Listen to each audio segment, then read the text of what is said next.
خصوصاً علی نبینا محمد وعلی آلہ وصحبہ ومن تبعہم بإحسان الی یوم الدین۔ حاضرین گرامی، خطبہ جمعہ کا موضوع ہے ہم نے اولاد کو کیا دیا۔ ہمیں کتاب و سنت کی روشنی میں یہ دیکھنا چاہیے کہ کون سی ایسی چیز دیں جو اللہ رب العالمین کے یہاں واقعتاً وہ قابل قبول ہے۔ انبیاء علیہ السلام کے سلسلے میں خطبہ مسنونہ میں جو آیت کریمہ ہم نے تلاوت کی، ایک تو سورۃ البقرہ کی اور ایک سورۃ لقمان کی۔ سورۃ البقرہ میں ذکر ہے ابراہیم علیہ السلام اور یعقوب علیہ السلام کا۔ ابراہیم علیہ السلام نے اولاد مانگنے سے پہلے بھی صالحین کی دعا کی، اولاد مل جانے کے بعد بھی دعا کی کہ اللہ کہیں ہم اور ہماری اولادیں بت کی پرستش نہ کرنے لگ جائیں، اور دین کی جو بھی بہترین تعلیم ہو سکتی تھی ان تمام تعلیمات کو ان کو عطا کیا اور دیا۔ اس کے ساتھ ہی ساتھ اللہ رب العالمین نے ابراہیم علیہ السلام کے حوالے سے جو بات بیان کی وہ یہ کہ وہ وصّى بها ابراہیم بنی، اور ابراہیم علیہ السلام نے اس دین کی، اس پیغام کی خصوصیت کے ساتھ وصیت کی اپنے بیٹوں کو، اپنی اولاد کو۔ ویعقوب، اور یعقوب علیہ السلام نے بھی، حالانکہ خاندانی سلسلہ ایک ہی ہے، ابراہیم علیہ السلام کے بیٹے اسحاق و اسماعیل اور اسحاق علیہ السلام کے بیٹے یعقوب، گویا کہ یہ نبوت کا سلسلہ چلا آ رہا ہے خاندانی۔ اللہ رب العالمین نے دادا، اس کے بعد پھر بیٹا یعنی باپ ابراہیم ہے، پھر بیٹا اسحاق ہے، پھر ان کا بیٹا یعقوب ہے، ان کا بیٹا یوسف ہے، اس طرح سے نبوت کا ایک لمبا سلسلہ چلا ہے۔ اللہ رب العالمین نے ان کے حوالے سے جو بات ذکر کی وہ یہ کہ وصیت کی، سورۃ البقرہ کی آیت نمبر غالباً 132 ہے، وصیت کی بیٹوں کو خاص طور پر، ان اللہ اصطفى لكم الدین فلا تموتن الا وانتم مسلمون، یقیناً اللہ نے تمہارے لیے جس دین کو چنا ہے، دین اسلام کو، دین توحید کو، اس کا تمہیں خاص خیال رکھنا ہے کہ تم نہ مرو، تمہاری موت نہ آئے مگر اس حال میں کہ تم مسلمان ہونا، موحد ہونا، خصوصیت کے ساتھ توحید کا درس دے کر کے گئے۔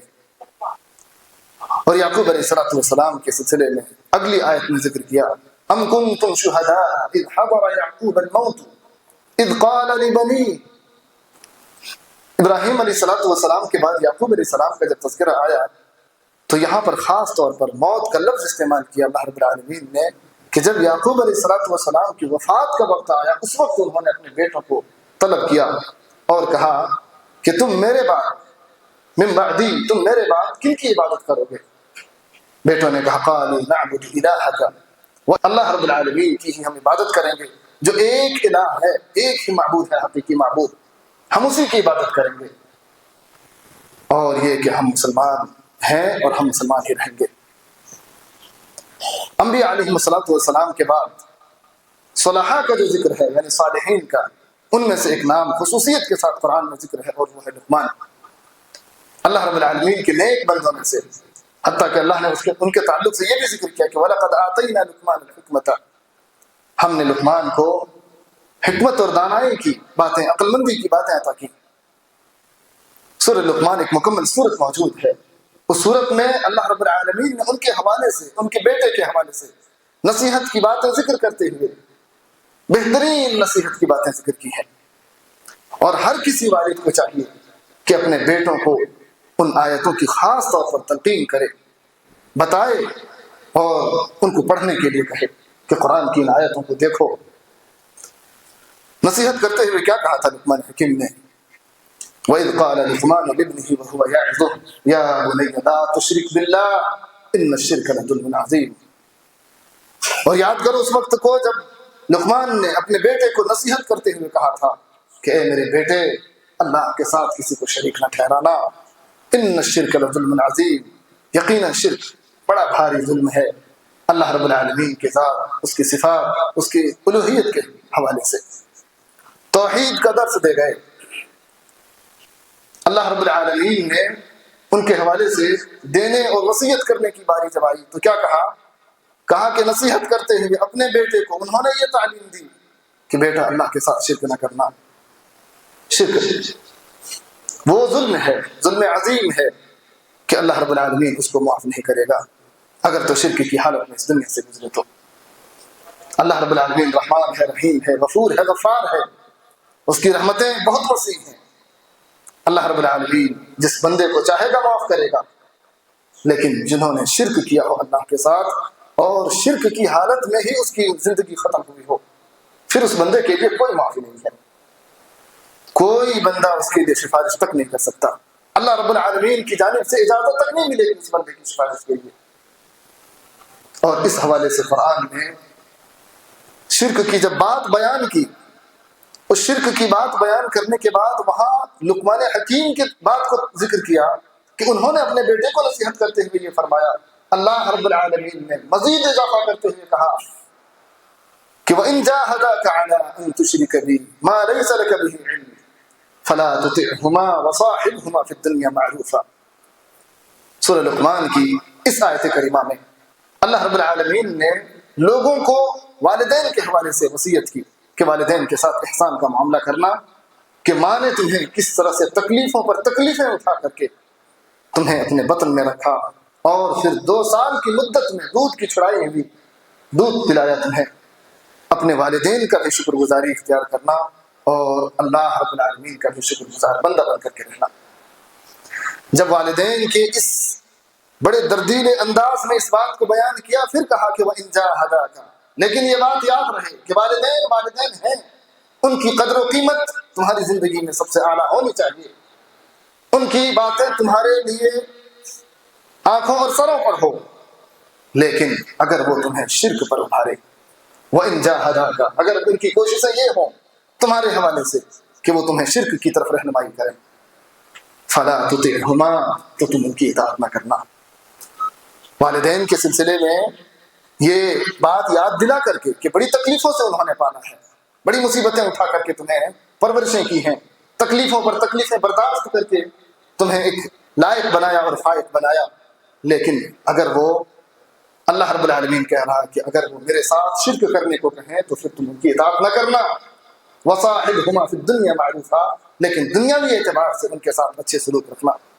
یہ اللہ رب العالمین نے لقمان حکیم کی اس نصیحت کے ضمن میں یہ بات بیان کی. اور اس کے بعد اللہ رب العالمین نے ان کے ان تمام نصیحتوں کی باتوں کو ذکر کیا ہے. انشاءاللہ ہم مزید کسی خطبے میں ذکر کریں گے، لیکن یہاں پہ ہم صرف اس بات کو بیان کرنا چاہتے ہیں کہ اپنی اولاد کو جو چیز آپ دیں گے اس میں سے سب سے قیمتی متاع اور سب سے قیمتی شے یہ ہے کہ ان کو توحید کا درس دیجیے، اللہ کی وحدانیت کا سبق سکھلائیے، شرک سے دوری اختیار کرنے کے لیے ان کو تلقین کیجیے. زندگی میں گناہیں انسانوں سے ہوں گے، گناہ سے انسان پاک صاف نہیں ہے، لیکن اگر شرک آ جائے ہماری اولادوں کی زندگی میں، وہ شرک کے راستے پہ چل پڑے ہوں، شرک کا صاحبہ اگر ان کی زندگی میں آ گیا تو یقین مانیے ہم نے ان کو مال و دولت کی سارے انبار لگا دیے ہوں، لیکن اس کے لیے کامیابی نہیں ہے وہ. اور اسی وجہ سے اللہ رب العالمین کے نیک بندوں نے اپنی اولادوں کو توحید کی وصیت کی. جاتے جاتے یہ نہیں پوچھا کہ تم تم جو کیا استعمال کرو گے، کیا کھاؤ گے، پیو گے، کیسے رہو گے. کہا کہ میرے اس دنیا سے گزر جانے کے بعد کس کی عبادت کرو گے. اور اس وقت اللہ رب العالمین نے ان کے اولادوں کی جانب سے جو باتیں آئی واضح طور پر کہا کہ انہوں نے اعتراف کیا کہ جو تو نے دعوت دی ہے ہمیں، ہم اسی دعوت پر، اسی توحید پر، اسی ایک اللہ کے معبود حقیقی ہونے کے اقرار ہونے پر ہم قائم و دائم رہیں گے اور ہماری زندگی اسی نہج پر چلے گی. اللہ عز و جل نے نبی کریم صلی اللہ تعالی علیہ وسلم کو بھی بیٹا عطا کیا تھا، لیکن وہ بیٹے اس عمر کو نہیں پہنچ سکے کہ نبی صلی اللہ علیہ وسلم خصوصیت کے ساتھ ان کو خاص طور پر تعلیم دے سکتے تھے، بلکہ بچپنے کی عمر میں ہی نبی صلی اللہ علیہ وسلم کے بیٹے گزر گئے. قاسم، عبداللہ اور ابراہیم، یہ تینوں بیٹے صحابہ میں سے جو ابھی اس عمر میں تھے، جن کو ہم لڑکپن اور بچپن کا عمر کہہ سکتے ہیں، کہ جن کے دل و دماغ ابھی صاف اور ستھرا ہے، کہ ان میں جب کوئی بات ڈالی جائے تو وہ بالکل محفوظ رہیں گی باتیں اور وہ چیزیں ثبت ہو جائیں گی، کہ پتھر پر اگر کوئی نقش و نگار کیا جائے تو وہ سالوں سال اور برسہ برس تک وہ باقی رہ سکتی ہیں. اللہ کے نبی صلی اللہ علیہ وسلم نے ایسے چھوٹے چھوٹے صحابہ کو جو ابھی لڑکپن کی عمر میں تھے ان کو وہ تعلیمات دی ہیں کہ جو توحید پر مبنی ہے اور اللہ رب العالمین کی وحدانیت پر ہے. شرک سے دوری اختیار کرنے کے لیے کہا گیا ہے. نبی کریم صلی اللہ علیہ وسلم سب سے زیادہ اس کے خوگر بھی تھے. آپ تو چاہتے تھے کہ بندہ کوئی بھی ہو توحید پر آ جائے, ان کی زندگی میں جو کمیاں ہوں گی اللہ رب العالمین اس کو دیکھ لے گا, لیکن اللہ رب العالمین کی وحدانیت کو قبول کر لے. ایک یہودی بچہ نبی صلی اللہ علیہ وسلم کے پڑوس میں رہنے والا آپ صلی اللہ علیہ وسلم کے گھر کے سامنے کھیلا کرتا تھا. کچھ دن بیمار رہا جس کی وجہ سے نبی صلی اللہ علیہ وسلم نے ان کو نہیں دیکھا. ان کے بارے میں جب خبر یہی کی تو پتہ چلا کہ بیمار ہے بچہ. آپ صلی اللہ علیہ وسلم ان کے گھر تشریف لے گئے. ان کے گھر تشریف لے گئے, دیکھا کہ بچہ آخری حالت میں ہے, جاگنے کے عالم میں ہے. نبی صلی اللہ علیہ وسلم نے ان سے ایک بات کی تلقین کی, کہا کہ بیٹے لا الہ الا اللہ کہہ لو. بچے نے اپنے ابو کی طرف دیکھا. یہ صحیح بخاری کی روایت ہے. میں اس حدیث کے الفاظ کو پیش نہیں کر رہا ہوں, صرف یہ بتانے کے لیے کہ نبی صلی اللہ علیہ وسلم لوگوں کو توحید پر لانے کے لیے کتنے زیادہ حریص تھے کہ آخری عالم میں کہا کہ بیٹے لا الہ الا اللہ کہہ لو. یہودی کا بچہ تھا. انہوں نے اپنے ابو کی طرف دیکھا. ان کے ابو نے اشارہ کیا کہ اطع ابا القاسم, اطع ابا القاسم. جو ابو القاسم, ابھی میں نے نبی صلی اللہ علیہ وسلم کے بیٹے کا نام قاسم ذکر کیا, کہا کہ قاسم کے باپ یعنی محمد صلی اللہ علیہ وسلم کی اطاعت کر لو. اللہ کے نبی صلی اللہ علیہ وسلم نے کہا کہ قل لا الہ الا اللہ. بچے کی زبان سے لا الہ الا اللہ کے الفاظ نکلے اور وہ اس دنیا سے گزر گیا. نبی صلی اللہ علیہ وسلم حساس بساس چہرے کے ساتھ اس گھر سے نکلے اور یہ کہتے ہوئے کہ اللہ رب العالمین کے فضل و کرم سے ایک بچے کو یا ایک شخص کو جہنم کی آگ سے آزادی مل گئی.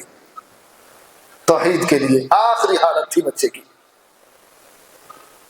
ہم اپنے بچوں کو, ہمارے ماتحت میں جو بچے پرورش پا رہے ہوں, خواہ وہ بھائی بہن ہو یا ہماری اپنی اولادیں ہوں, ہم دنیا میں سے کیا دے سکتے ہیں نہیں دے سکتے ہیں وہ اپنی جگہ پر, لیکن اگر توحید کی تعلیم دے دی گئی اور شرک سے آپ نے ان کو باخبر کر دیا کہ شرک زندگی میں نہ آنے پائے, یقین مانیے اس کے لیے کامیابی ہے. پھر انسان گناہ سے پاک نہیں ہے, گناہ گار انسان ہی ہوتے ہیں, فرشتے گناہ نہیں کرتے, لیکن شرک سے بچنے کے لیے خاص تلقین اپنی اولادوں کو کیجیے کہ زندگی میں شرک کبھی اس طرف التفات نہ کرنا, اس کی طرف تمہاری آنکھیں بھی نہ پھٹکے. اگر اس سے بچ گئے تو اصل کامیابی تو وہی ہے, اصل کامیابی وہی ہے. نبی کریم صلی اللہ تعالی علیہ وسلم نے عبداللہ بن عباس رضی اللہ تعالی عنہما, نبی صلی اللہ علیہ وسلم کے چچا زاد ہیں, ان کا تذکرہ سنن ترمذی اور مسند احمد کی روایت میں ہے. خود وہ روایت کرتے ہیں, اس بات کو بیان کرتے ہیں کہ کنت خلف رسول اللہ صلی اللہ علیہ وسلم یوما, ایک دن میں نبی صلی اللہ علیہ وسلم کے پیچھے تھا سواری پر. فقال یا غلام انی اعلمک کلمات, نبی صلی اللہ علیہ وسلم نے کہا کہ بچہ, غلام عربی میں کہتے ہیں لڑکے کو, اور جاریہ کہتے ہیں لڑکی کو, میل فیمیل کے حساب سے یہ ورڈ استعمال کیا جاتا ہے. مخاطب کر کے کہا یا غلام انی اعلمک کلمات, میں تمہیں چند باتیں سکھا رہا ہوں. بڑے پیار سے سکھایا اور سمجھایا اور کہا احفظ اللہ یحفظک, اللہ کے احکامات کی حفاظت کرنا اللہ تمہاری حفاظت کرے گا. اللہ کے دین پر عمل کرتے رہنا, اللہ رب العالمین تمہارا محافظ ہوگا. احفظ اللہ تجدہ تجاہک, اللہ رب العالمین کے احکامات کی حفاظت کرو گے, اللہ رب العالمین کو تم اپنے جانب پاؤ گے کہ اس اللہ رب العالمین کی رحمتیں, اس کا فضل و کرم, اس کی عنایتیں تمہاری جانب ہوں گی.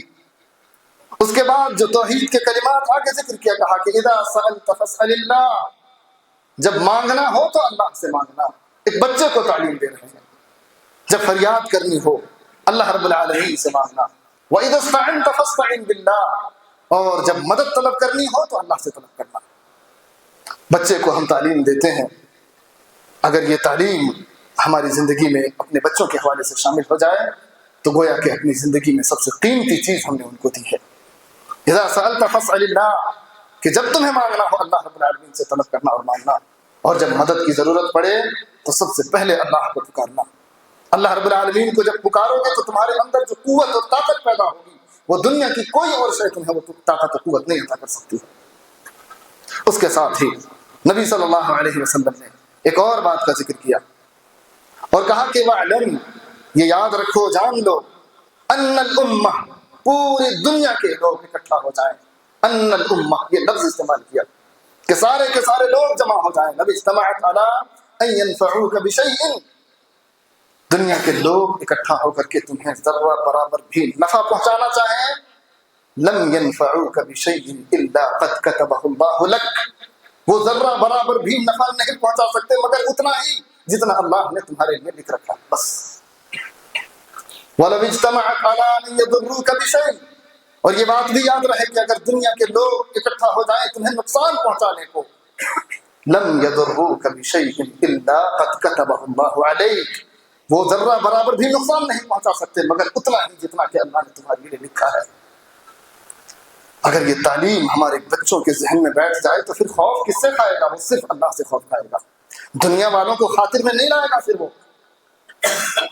اللہ رب العالمین کا خوف ہوگا، مدد کی ضرورت پڑے گی اللہ کو پکارے گا، یہی تو توحید ہے۔ سوال کرنے کی بات آئے گی تو اللہ سے سوال کرے گا۔ نبی کریم صلی اللہ علیہ وسلم نے کہا کہ دنیا سے خوف نہ کھانا، دنیا کے لوگ اکٹھا ہو کر کے بھی اگر تمہیں نقصان پہنچانا چاہیں گے کچھ بھی نقصان نہیں پہنچا سکتے مگر اتنا ہی جتنا اللہ نے تمہارے حق میں لکھا ہوگا، بس۔ اور نفع پہنچانے کے لیے سب اکٹھا ہو جائیں، کوئی نفع نہیں دے سکتا، کوئی فائدہ نہیں پہنچا سکتا مگر اتنا کہ جتنا اللہ نے تمہارے لیے لکھا تھا۔ اس کی مثالیں ہم انبیاء کی زندگی میں دیکھتے ہیں، اور نیک لوگوں کی زندگی میں کتنی ایسی مثالیں ہوں گی جو شاید کہ کتابوں میں موجود نہ ہو۔ ابراہیم علیہ السلام کو لوگوں نے نقصان پہنچانا چاہا، اسی توحید کے خاطر لوگوں نے اس کو آگ میں ڈال دیا، کیا ہوا؟ دنیا والوں نے دیکھ لیا، اللہ رب العالمین کی جانب سے حکم ہوا، یا نار کونی بردا وسلاما علی ابراہیم، کہ اے آگ تو ابراہیم پر سلامتی والی ٹھنڈی آگ، ٹھنڈی بن جائے۔ مدد اللہ کی طرف سے، توحید کی خاطر کس طرح سے لڑے، باپ سے بھی مقابلہ کیا، بادشاہ وقت کے بادشاہ سے بھی مقابلہ کیا، گاؤں گھر کے لوگوں سے بھی مقابلہ کیا، ہجرتیں کرنی پڑی توحید کی خاطر۔ ہم اپنے بچوں کو اگر یہ چیز دے سکے تو گویا کہ ہم نے اس کی کامیابی کے لیے اصل سامان دے دیا ہے۔ اس کے بعد دنیا ملنا تو اس کا کام ہے، جو اللہ رب العالمین نے جب اس دنیا میں بھیجا ہے اس کو ملے گی۔ اگر ہم مال دے کر کے صرف جاتے ہیں تو اس کا بھی تذکرہ سن لیجیے ذرا۔ سورۃ الشعراء میں اللہ رب العالمین نے ذکر کیا ہے، اور یہاں بھی ابراہیم علیہ السلام کا ہی ذکر ہے۔ سورۃ الشعراء کی آیت نمبر 88 ہے، 89 ہے۔ فرمایا کہ یوم لا ينفع مال ولا بنون، یوم لا ينفع مال ولا بنون الا من اتى الله بقلب سلیم، کہ جس دن نہ مال فائدہ پہنچائے گا اور نہ اولادیں فائدہ پہنچائیں گی مگر اسی شخص کے لیے یہ چیزیں فائدہ مند ہوں گی جو صحیح سالم دل لے کر کے آیا ہوگا۔ صحیح سالم دل کس معنی میں؟ کہ اس کا دل سلیم الفطرت ہو، شرک سے پاک صاف ہو، نفاق اور بغض سے پاک ہو۔ سلیم الفطرت اس دل کو کہتے ہیں کہ جس دل میں اللہ کے سوا کسی اور کی محبت نہ بستی ہو، جس دل میں اگر جھکنے کی بات بھی آئے تو اللہ رب العالمین کے لیے تواضع اختیار کرتا ہو، شرک کی غلاظتوں سے تو وہ دل پاک صاف ہو۔ کہا کہ اگر تو مال و اولاد کی فکر میں ہو کہ مال اور اولاد وہاں فائدہ پہنچا دیں گی، یوم لا ينفع مال ولا بنون، اس دن نہ تو مال فائدہ دے گا اور نہ اولادیں فائدہ دیں گی مگر یہ چیزیں فائدہ مند اس کے لیے ہوں گی کہ جن کا دل پاک صاف ہوگا۔ یعنی اس دنیا میں وہ سلیم الفطرت بندہ اپنی زندگی گزارا ہو توحید پر، کہ مال بھی خرچ کیا ہوگا تو اللہ کی رضا کے لیے، اور اولادوں کو بھی تعلیم دی ہوگی کہ اللہ کے دین پر صحیح ثابت اور قدم رکھنا۔ سورۃ لقمان میں اللہ رب العالمین نے ذکر کیا آیت نمبر 33 میں کہ یا ایھا الناس اتقوا ربکم، اے لوگو اپنے رب کا تقوی اختیار کرو، اپنے رب سے ڈرو، واخشوا یوما لا یجزی والد عن ولدہ، اور اس دن سے بھی ڈرو جس دن کوئی بیٹا، کوئی باپ اپنے بیٹے کا کام نہیں آئے گا، ولا مولود هو جاز عن ولدہ شیئا، اور نہ ہی کوئی بیٹا اپنے باپ کا کام آئے گا، کچھ بھی کام نہیں آئے گا۔ ہر شخص کو اپنی کامیابی کی فکر ہوگی۔ کامیابی کے لیے آپ اپنے بچوں کی کامیابی کے لیے ضرور دیکھیے، کوششیں کیجیے کہ بچہ آپ کا یہاں بھی کامیاب رہے، لیکن وہاں جو کامیابی ملنی ہے وہاں آپ اپنے بچے کی کامیابی کی فکر نہیں کیجیے گا. کسی والد کو اپنی اولاد کی فکر نہیں ہوگی کہ وہاں اس دن وہ کامیاب ہو رہا ہے کہ نہیں ہو رہا. اپنی کامیابی کی فکر ہوگی بس. اور جب اپنی کامیابی مل جائے گی تو ان کو پھر سکون ملے گا کہ ہاں میں کامیاب ہو گیا. یہاں تک کہ اللہ رب العالمین نے سورۃ المعارج میں ذکر کیا ہے لا يسأل حمیم حمیما، کوئی جگری دوست کسی جگری دوست کو نہیں پوچھے گا. یبصرونہم، حالانکہ وہ آپس میں ایک دوسرے کو دکھائے جائیں گے. یہ دوستیاں تھیں تم دونوں کی، تمہارے دوست تھے دنیا میں. توحید کے لیے دوستی تھی یا شرک کی غلاظتوں کے لیے دوستی تھی؟ اللہ رب العالمین کی رضا کی خاطر دوستی تھی یا اللہ رب العالمین کے ساتھ شرک کرنے والوں کے ساتھ دوستیاں تھیں؟ دوستوں کو دکھایا جائے گا آپس میں. اور اس کے بعد آگے جو ذکر کیا کہ یبصرونہم یود المجرم لو یفتدی من عذاب یومئذ ببنیہ، سب سے پہلے اس جہنم کی آگ سے بچنے کے لیے فدیے میں کس کو پیش کرنا چاہے گا؟ ایک مجرم اپنے بیٹے کو پیش کرنا چاہے گا کہ اللہ تو مجھے آج جہنم کی اس آگ سے بچا لے، میرا بیٹا جھونک دے، مجھے کوئی پرواہ نہیں. یود المجرم لو یفتدی من عذاب یومئذ ببنیہ. اس کے بعد نمبر آئے گا کس کا؟ بیوی کا. وصاحبتہ، تیسرے نمبر پر ذکر کیا وأخیہ، بھائی کے لیے بھی محبتیں ہوتی ہیں بہت. بیٹے کو بھی کہے گا اللہ فدیے میں اس کو بھی قبول کر لے، بیوی کو بھی قبول کر لے، بھائی کو بھی قبول کر لے. اور اس کے بعد پورے خاندان والوں کو کہے گا کہ اللہ میں اگر آج جہنم میں جا رہا ہوں، مجھے بچنے کے لیے خاندان والوں کو ڈالنا پڑے ڈال دیجیے. یہاں تک بس نہیں ہوگا، اس کے بعد کہے گا کہ ومن فی الارض جمیعا ثم ینجیہ، کہ اللہ روئے زمین پر بسنے والے تمام انسانوں کو جہنم میں ڈال دے، مجھے چھوڑ دے بس. اللہ رب العالمین کہے گا کلا، ہرگز نہیں. ایسا کیسے ہوگا؟ جرم تم نے کیا ہے تو اس جرم کی سزا دوسرے کیوں بھگتیں گے؟ محبتیں اپنی جگہ پر، دوستیاں اپنی جگہ پر. اولاد کو ہم نے کیا دیا اگر توحید کی تعلیم نہ دی تو؟ اولاد کو اگر ہم نے صرف مال و دولت دے کر کے اس دنیا سے ہم رخصت ہوئے، وہ مال و دولت فائدہ شاید نہ پہنچائے اس دن کے لیے جس دن کے حساب و کتاب ہوں گے. ہمیں یہ دیکھنا ہے کہ انبیاء علیہ السلام نے لقمان حکیم کا جو ذکر آیا، بیٹے کو سب سے پہلے جس بات کی نصیحت کی وہ یہ کہا کہ یا بنی لا تشرک باللہ ان الشرک لظلم عظیم، بیٹا شرک نہ کرنا اللہ کے ساتھ، بڑا بھاری ظلم ہے یہ، اللہ کی ذات کے ساتھ شرک نہ کرنا. گناہ تو ہوتے رہیں گے انسانوں سے، انسان ہے تو گناہ ہے. لہذا خطبہ جمعہ کا جو موضوع تھا وہ یہ کہ ہم نے اپنی اولادوں کو کیا دیا، اس پہ غور کیجیے. توحید کی تعلیم دی ہے تو سب کچھ دے دیا اس کو، اگر توحید کی تعلیم نہیں دی ہے تو آپ نے کچھ نہیں دیا اس کو. اور یہی اصل کامیابی ہے. اللہ کے نبی صلی اللہ علیہ وسلم نے بھی انہی سب چیزوں کی تلقین کی ہیں. جتنے بھی نیک لوگ گزرے اس دنیا میں، انہوں نے اپنے بیٹوں کو، اپنی بیٹیوں کو، اپنے ماتحتوں کو یہی اسی بات کی تلقین کی کہ توحید پر قائم رہو گے تمہارے لیے کامیابی ہوگی، توحید پر قائم نہیں رہو گے، شرک کی زندگی گزارو گے، اللہ رب العالمین کے یہاں کامیاب نہیں ہو سکتے. چاہے تمہارا خاندانی سلسلہ کچھ ہو، مال و دولت تمہارے پاس کچھ بھی ہو، کامیابی کے لیے اس دن انسان زمین بھر سونا بھی فدیے میں دینے کو چاہے گا. زمین بھر کر سونا، اس زمین کی کا جو رقبہ ہے اتنا بھر کر کے سونا کہے گا کہ سونا اگر زمین بھر کر کے بھی لے آؤ تو بھی قبول نہیں ہوگا. آج کے دن تو قبول وہی ہونا ہے جو توحید پر چل کر کے گزارا ہو اپنی زندگی کو، اور توحید پر ان کی خاتمے ہوئے ہوں. اور اگر جس کے شرک پر خاتمے ہوئے، دنیا کی عیش اور آرام کی ساری چیزیں ان کے لیے بیکار ہوں گی. اللہ رب العالمین ہم مسلمانوں کو توفیق دے کہ ہم اپنے بچوں کو دنیا میں دنیاوی چیزیں کیا دے سکتے ہیں، نہیں دے سکتے ہیں. اللہ ہمیں توفیق دے کہ ہم اپنی اولادوں کو توحید کی تعلیم دے دیں، ہم اپنی اولادوں کو شرک سے متنبہ کر دیں اور باخبر کر دیں کہ بیٹے شرک نہ کرنا، اگر تو شرک کرو گے تو پھر تمہاری اس دنیا کی جو بھی زندگی رہی ہوگی آخرت میں کچھ کام نہیں آنے والی ہے.